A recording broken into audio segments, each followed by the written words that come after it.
Whew, morning. Sorry. Last night I stayed up all night playing a little game called Little Nemo's Dream Master. Oh man, I was dreaming that I was on a train and I was just avoiding airplanes and that I was riding on the back of a gorilla and so many crazy things like swimming through water and up in the clouds. I really want you guys to see.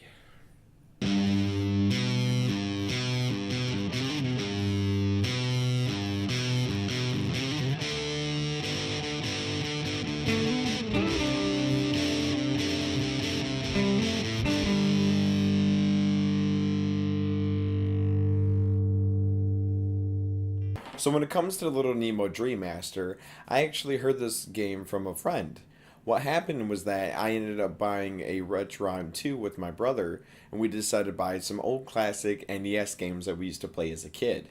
Now, I actually didn't play this. I brought the Retron over to my friend's house, and we happened to play some old Super Nintendo, some old NES games, along with Super Contra that I had. And then he pulled out this game that he had since he was a kid. And mind you, he's older than me. I was only born in '96, so this game was out 6 years before I was even born. So we popped this game in. Well, I did. I popped it in, and I was hooked just by the intro of the game. I mean, listen to the intro of this title screen.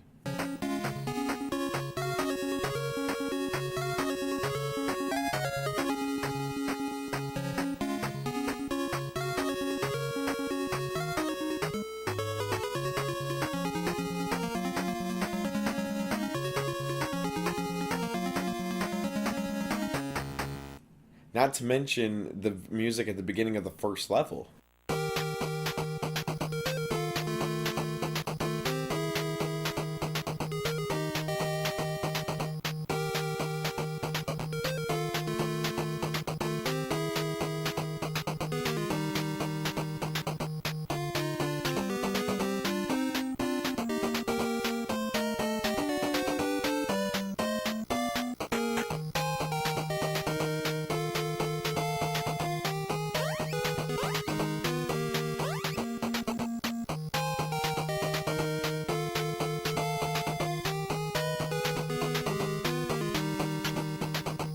So from what I played of it, it was kind of challenging, but I really enjoyed it. Like, I had a lot of fun. So the next time that I stopped at a retro game place, I found it and I had to get it. And I got it really far and I played a lot of it. So here's the basics of this game. Now what happens is that you're a little boy named Nemo, and actually what this game is based off is a 1980s movie, which some people who might have played it actually don't know about that. So the object of the game is that you're Nemo, and then you go to bed and you take a nap and you dream. And then so each level is a dream. So in each level, or should I say each dream, you have to collect a certain amount of keys and go to the end of the level to unlock each key for each lock to be able to open to the next level. And then in the process, you throw candy at certain animals, and with these certain animals, you're able to ride them and be able to use their special ability. Each animal has its own ability. For instance, you have the mole, which digs into the ground and lets you burrow into the ground. The lizard can climb up walls, however, it cannot jump and kill enemies like the frog thing can. And the gorilla can just, sucker punch the shit out of everybody, however, he can't jump on people. Although when he does fall asleep when you give him candy, he kind of puts his ass up in the air, and it's kind of disturbing but kind of funny at the same time. I'm not really sure how I feel about it. So this game is a nice beginner game for people who may have not played an NES platformer, because a lot of people know that NES platformers are one of the hardest games to ever exist. So on the scale of an NES game, this is actually pretty easy. Not saying that it is easy, but compared to other NES platformers, it's pretty moderate. It's a nice game to step into, it's got nice music, it's got a creativity, so that way you're able to enjoy it even though you might rage and quit in it. But the more and more, because of the likeliness of it, and the creativity and the originality of it, you begin to grow fond of it, so you don't really begin to hate the game, but want to be able to see more and further into the game. Now, I actually was able to get stuck. I actually am pretty close to beating the game. I'm on the last level.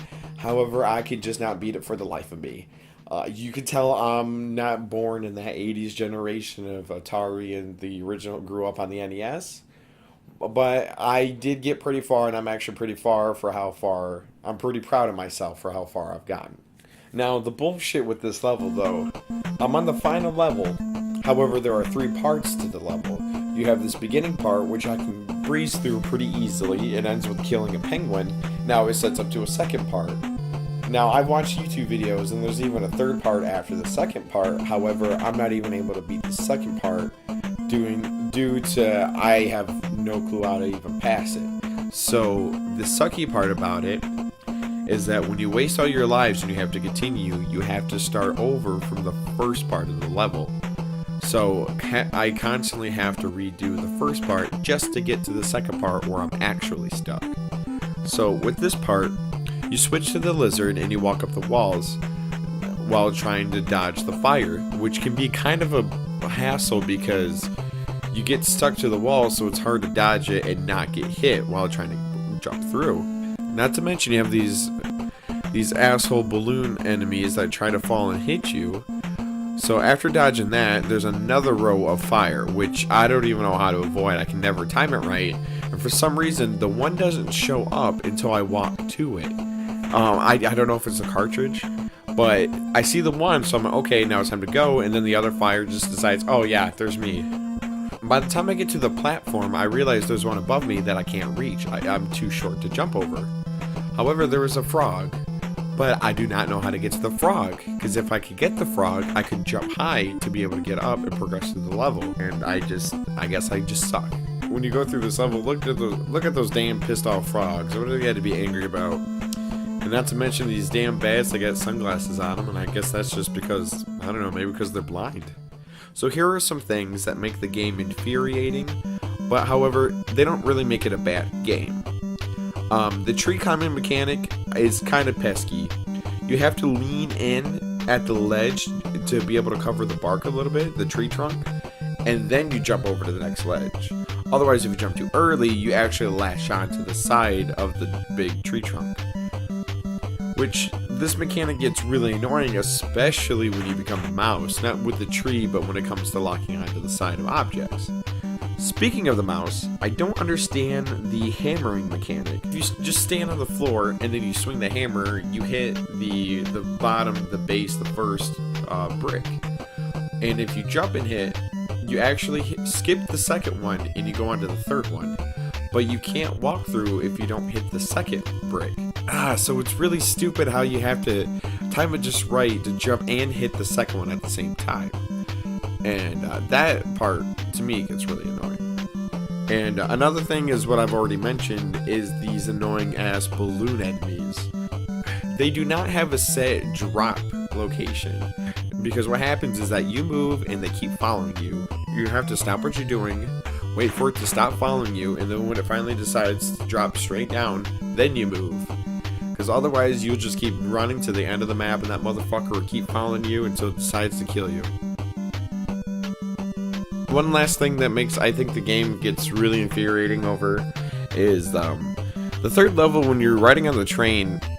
This applies to all the levels, but most in particularly the train level is the spikes.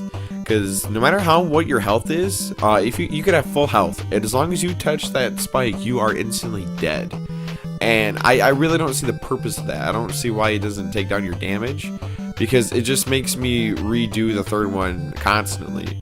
And if I manage to actually hit one on that last level, where that first part of that last level, it ends up wasting my lives by the time I get to that second part that I'm stuck at. So I think that's just a really annoying thing, and I don't understand why it's such an instant death. So that's all I really have for today. The game is not really a whole lot to talk about. I mean, it is an NES game, so it's kind of short and kind of simple. There's not a whole lot for me to say.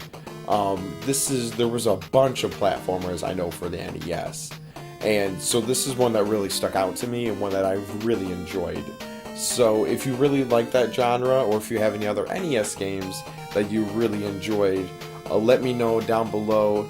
and I'd definitely love to hear from you guys. So thank you for watching, and like always, I will see you next time.